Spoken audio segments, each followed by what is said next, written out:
आदरणीय किसान मजदूर एवं युवा साथियों, आज मैं आप लोगों को अपने देश के कांग्रेस शासन के 4 प्रधानमंत्री आदरणीय जवाहरलाल नेहरू जी, लाल बहादुर शास्त्री जी, इंदिरा जी और राहुल जी के बारे में संक्षिप्त कुछ जानकारी दे रहा हूँ। अगर आप चाहें तो गूगल से या यूट्यूब में सर्च कर सकते हैं। मैं संक्षिप्त में दे रहा हूँ, विस्तृत तो बहुत बड़ा है। तो आप अंदाज लगाइए कि आज जो हमारे कांग्रेस के नेता ये कहते हैं, आपने समाचार पत्रों में पढ़ा होगा, टीवी में देखा होगा कि बड़े नेता भाषण जब देते हैं तो बताते हैं कि हमारे 2 प्रधानमंत्री इंदिरा जी और राजीव गांधी जी देश के लिए शहीद हो गए। पहले मैं उन पर चर्चा करना चाहूँगा कि पूर्व प्रधानमंत्री श्रीमती इंदिरा गांधी जी की हत्या उनके अंगरक्षकों ने किया था, जो उनके सेवा में लगे थे, जो उनकी जान बचाने वाले थे। उन्हीं लोगों ने ही कर दिया, 2 लोगों ने। वैसे हमारे देश के बहुत से लोग नाम उनका जानते हैं, मैं नाम लेना नहीं चाह रहा हूँ।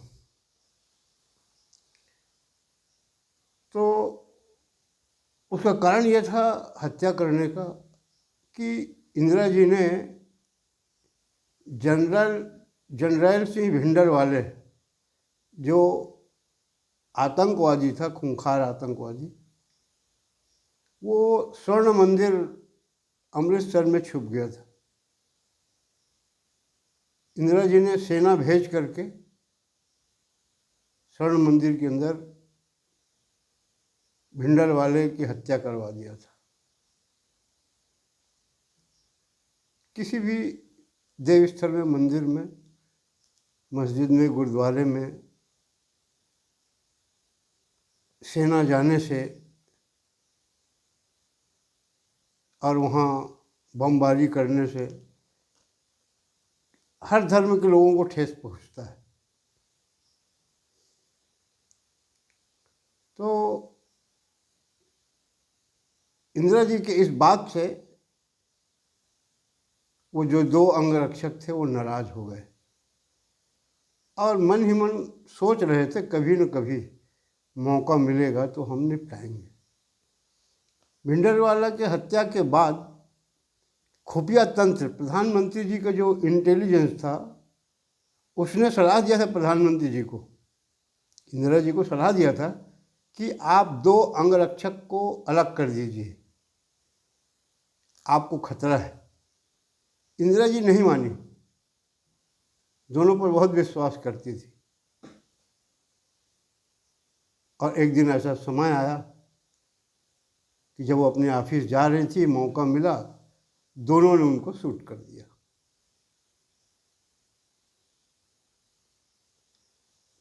दूसरा है राहुल गांधी जी का, नहीं, राजीव गांधी जी का, सॉरी, राजीव गांधी जी का 1991 में लोकसभा चुनाव चल रहा था। तमिलनाडु के पेरम्बदूर में कांग्रेस पार्टी की तरफ से कोई सभा नहीं थी, लेकिन वहाँ की जो महिला सांसद थी, उसने जिद करके वहाँ उनका आम सभा रखवाई। और बताते हैं कि श्रीलंका के लिट्टे जो है आतंकवादी ग्रुप, वो राहुल जी से, राजीव गांधी जी से कई मामले में नाराज थे। अब वो हत्या का षड्यंत्र रच रहे थे।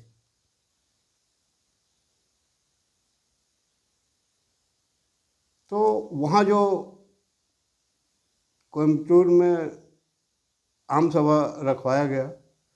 राजीव गांधी जी नहीं चाहते थे कि जब वो कांग्रेस कमेटी ने वहाँ नहीं रखा है तो मैं नहीं जाऊँगा, लेकिन वहाँ के सांसद जो है जा कर के जिद करके वहाँ दिल्ली गई और वहाँ रखवा ली उनका सभा। जिद आ गए फिर वो सभा में।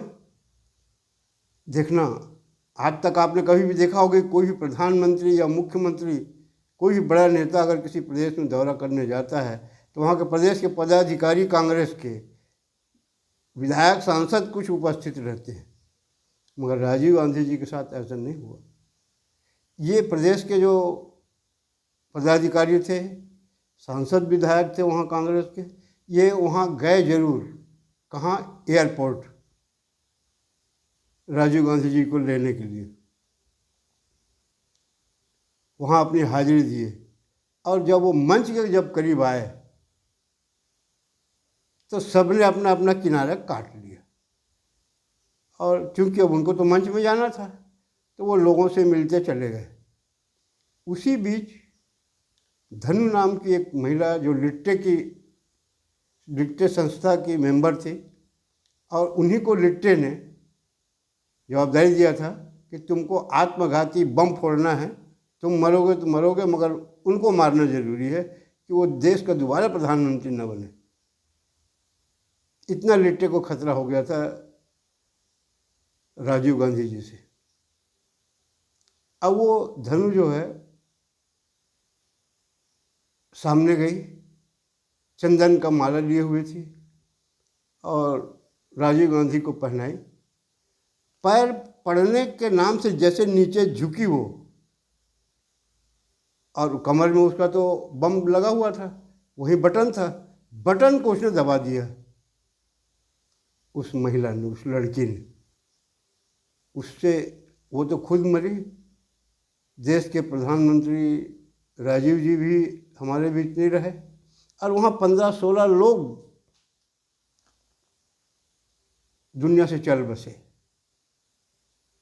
अभी कांग्रेस का एक भी नेता नहीं मरा। आप देख लीजिए, पूछ लीजिए, जो पुराने कांग्रेस के नेता उनको बताएंगे। आप ऐसा मान सकते हो क्या? कितना बड़ा षड्यंत्र रचा गया। तो आतंकवादियों के कारण और इनके बीच में जो जिद्दीपना के कारण ये मौत हुई है। हालांकि मौत दर्दनाक होता है, अच्छा नहीं होता। देश हित में दोनों प्रधानमंत्री अपने अपने स्तर में बहुत अच्छा काम कर रहे थे, मगर उन्हीं के लोगों ने षड्यंत्र किया ना। उसके बाद जैन कमेटी बनी, राजीव जी के साथ जो दुर्घटना हुआ उसकी जांच के लिए कमीशन बना। जैन कमेटी ने कहा कि इसमें श्रीलंका के लिट्टे का हाथ है और हमारे देश के डीएमके नेताओं का हाथ है। कलकत्ता के अधिवेशन में जैन कमेटी ने कह दिया था, मगर नहीं माना गया। और बाद में डीएमके से इनका समझौता हो गया कांग्रेस के 2004 में सत्ता बनाने के लिए। अब कौन समझौता कराया, क्या है, ये गूगल में आप देख सकते हैं, बताने में बहुत लंबा हो जाएगा। इन्हीं के परिवार के लोगों ने ही सलाह दिया कि नहीं, वो अच्छे लोग हैं और समझौता कर लो, और उनकी सरकार बन गई। ये अभी अभी तमिलनाडु में इनका गठबंधन टूटा है और ये दूसरे को जाके सपोर्ट कर दिए, तो डीएमके वाले नाराज भी चल रहे हैं उनसे। तो खैर, ये दोनों का हत्या इसलिए हुआ। मैं खासकर युवा पीढ़ी को बताना चाहता हूँ, जिनको शायद इसकी जानकारी नहीं हो, तो गूगल पे देख ले, यूट्यूब में देख ले, और ये सारांश मैं बता रहा हूँ। या अगल बगल के जो पुराने कांग्रेसी हो, जिनको रुचि रहा हो ऐसे मामले, वो भी बता सकते हैं।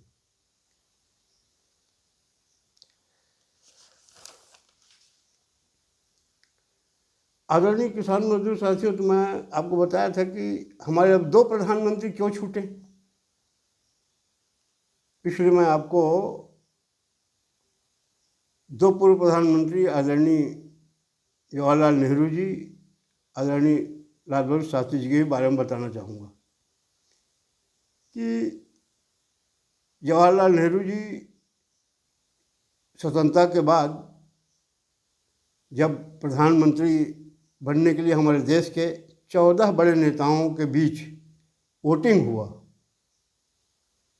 उसमें 13 वोट सरदार वल्लभ भाई पटेल को मिला, 1 वोट नेहरू जी को मिला।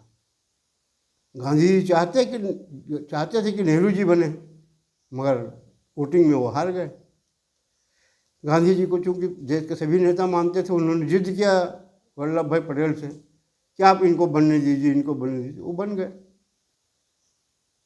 खैर 1964 में हार्ट अटैक हुआ और वो हमारे बीच नहीं रहे। उसके बाद देश में जय जवान जय किसान का नारा देने वाले आदरणीय लाल बहादुर शास्त्री जी हमारे देश के प्रधानमंत्री बने। उसी बीच 65 में हमारे जवाहरलाल जी के बारे में एक लाइन भूल गया बताने के लिए कि जवाहरलाल जी जब प्रधानमंत्री बने तो उनका बताते हैं कि कपड़ा जो है पेरिस विदेश जाता था धुलने के लिए, और प्रेस में धुलाई में तो खर्चा कम आता था, जो हवाई जहाज लेके जाता था उसका खर्चा ज़्यादा आता था, ऐसा बताते हैं। और उस समय हमारे देश की हालत, माली हालत बहुत ख़राब थी। तो हमारे देश में ऐसे भी प्रधानमंत्री रहे। उसके बाद जो ये लाल बहादुर शास्त्री जी बने, इनके बारे में बताया जाता है कि ये इनके पास 2 धोती था, वो भी फटा हुआ, और 2 कुर्ता था। ये लोटा में अंगार डाल के अपना आयरन चलाते थे कुर्ता को। जब प्रधानमंत्री बने और इनको शपथ ग्रहण के लिए बुलावा आया तो उनकी पत्नी ललिता जी ने कहा कि अब आप प्रधानमंत्री बन गए हो, ये फटा वाला धोती मत पहनो, नया धोती मंगवा लो, उसको पहन के जाओ। लाल बहादुर शास्त्री जी ने क्या कहा, मेरे देश की जनता की हालत ख़राब है, गरीबी से जी रही, मैं उससे बाहर नहीं जा सकता। वो फटे हुए धोती पहन के शपथ लिए प्रधानमंत्री पद का। मैं आपको जानकारी इसलिए दे रहा हूँ कि 4 हमारे प्रधानमंत्री हुए, चारों कैसे थे, कैसे विचार था उनका। और हमारा दुर्भाग्य था कि 65 में पाकिस्तान के साथ, पाकिस्तान हमारे ऊपर जबरन हमला कर दिया। उनको मालूम था कि भारत के पास तो कुछ है नहीं और ये तो कमज़ोर प्रधानमंत्री बना है, हम इसको निपटा देंगे, भारत में कब्जा कर लेंगे। हुआ उल्टा। शास्त्री जी सेना को आदेश दिए कि अपनी रक्षा के लिए तो हमको लड़ना पड़ेगा। और उस समय की साधारण हमारी सेना लड़ते लड़ते लाहौर तक पहुंच गया। अमेरिका और रूस ने देखा, अरे भारत में तो इस बार जो प्रधानमंत्री बना है बहुत स्ट्रिक्ट है, और यहाँ पहुँच गए और हमसे मदद भी नहीं मांग रहे। तो इन्होंने युद्ध विराम करवाया, दोनों देश मिल करके युद्ध रुकवाए। उसके बाद 66 में अमेरिका और रूस ने भारत के प्रधानमंत्री शास्त्री जी को और पाकिस्तान के प्रधानमंत्री अयूब खान जी को कहे कि भाई अब आगे कोई विवाद न हो, इसलिए समझौता वार्ता आयोजित करो आप। तो रूस के प्रधानमंत्री ने कहा कि हमारे यहाँ करिए, आप ताशकंद वार्ता कर लीजिए, समझौता वार्ता यहाँ के लिए आ जाएगी। शास्त्री जी वहाँ गए, समझौता हो गया उनका। 10 जनवरी 66 को हुआ बताते।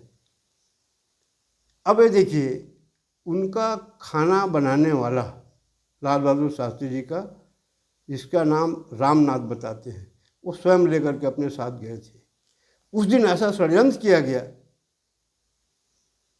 कि भारत के दूतावास में जो एक खान रसोइया था उसको भेज दिया गया उनके खाने के लिए, खाना बनाने के लिए।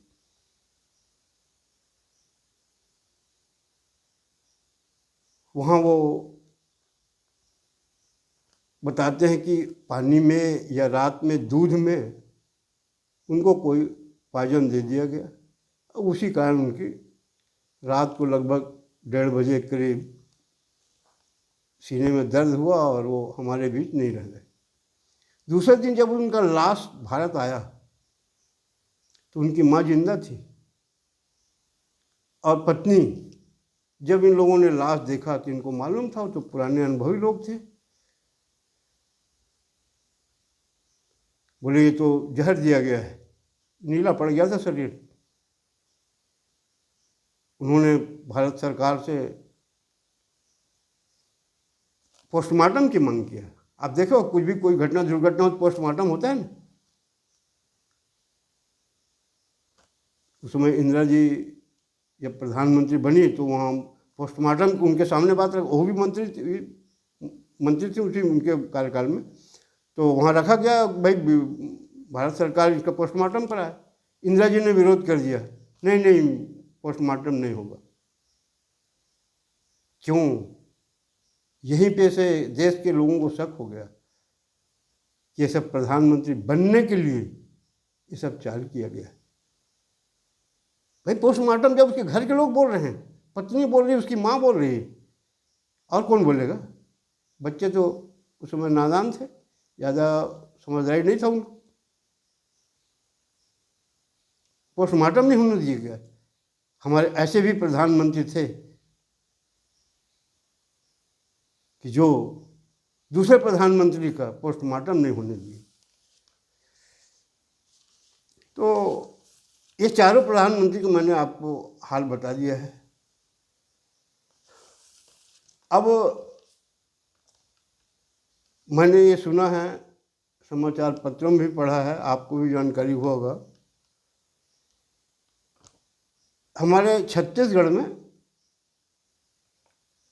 प्रदेश कांग्रेस के द्वारा प्रदेश अध्यक्ष जिला अध्यक्षों का एक प्रशिक्षण आयोजित किया जा रहा है, जिसमें केंद्र के राष्ट्रीय स्तर के पदाधिकारी संबोधित करने आएंगे। 28 और के विधानसभा और 29 के लोकसभा चुनाव की तैयारी के लिए वो प्रशिक्षण देंगे कि कैसे जनता के बीच जाना है, जनता को कैसे मोबिलाइज करना है, ये सब प्रकार के प्रशिक्षण देंगे। अच्छा है, होना चाहिए, प्रशिक्षित करना चाहिए अपने अपने पार्टी को। जिसको सत्ता में रहना है, जिसको सत्ता पाना है, तो उसको अभी समय है। तो मैं अपने प्रदेश अध्यक्ष महोदय से को एक सलाह देता हूँ, दीपक बैज जी को, कि अगर अच्छा लगे आप जो तौर तरीका चुनाव जीतने का बताएंगे वो तो बताएंगे ही, मगर मेरा एक सुझाव है, अगर आपको जीतना है तो बिल्कुल सरल तरीका है। आपका जो पिछला 5 साल कांग्रेस का कार्यकाल था ना, तो आप जिला के अध्यक्षों को एक सलाह दे दीजिए कि 5 साल के कांग्रेस शासनकाल में जिन लोगों ने सरकारी सुविधा दिलाने के लिए लोगों से रिश्वत लिया है, उसको वापस कराने का अभियान छेड़ दीजिए दीपक भाई जी, कांग्रेस शासन का। और अगर इच्छा हो तो भाजपा का अगर मिला लेते तो और ज़्यादा अच्छा होता, कि भाजपा शासन में बहुत कुछ चल रहा है, यहाँ भी शासन सुविधा दिलाने के लिए लोग काफ़ी वसूल कर चुके हैं। तो ये कांग्रेस शासन का तो आप वापस ऐसे ही अपने जो भी कांग्रेस के लोग लिए उनको वापस करा सकते हो। और भाजपा शासन के लिए प्रदेश के जनता को आश्वासन दो कि हमारा जब सत्ता आ जाएगा तो हम ये सब जो लूट खसोट हुआ है भाजपा शासन में, हम उसको जनता को वापस कराएंगे। क्योंकि मैं पहले बता चुका हूँ, मैं किसी पार्टी के नहीं हूँ, मैं जनता की भलाई चाहता हूँ। लुटेरे चाहे किसी पार्टी के हूँ, उनको मैं बर्दाश्त नहीं कर सकता। जो कमाई के सत्ता को कमाई के जरिए बनाते हैं, ये अच्छी बात नहीं है। और अंत में मैं छत्तीसगढ़ के जो चौथा स्तंभ जिसको पत्रकार कहा जाता है, तो मैं पत्रकार से निवेदन करता हूँ कि देश में, केंद्र में, राज्यों में जो दलित शोषित की बात बहुत करता है और कहता है कि देखो दलितों को बड़े पद में नहीं रखा गया है, वो नेता भी शायद इस प्रशिक्षण में भाग लेने वाला है। तो मैं अपने पत्रकारों को छत्तीसगढ़ से निवेदन करूंगा कि उससे ये पूछिए कि भारत के 4 प्रांतों में कांग्रेस का सत्ता है, उसमें कितने दलित शोषित मुख्यमंत्री हैं। अगर उनमें हिम्मत है छत्तीसगढ़ के पत्रकारों में, तो इस बात को उजागर करिए। अगर आप छत्तीसगढ़ का हित चाहते हो,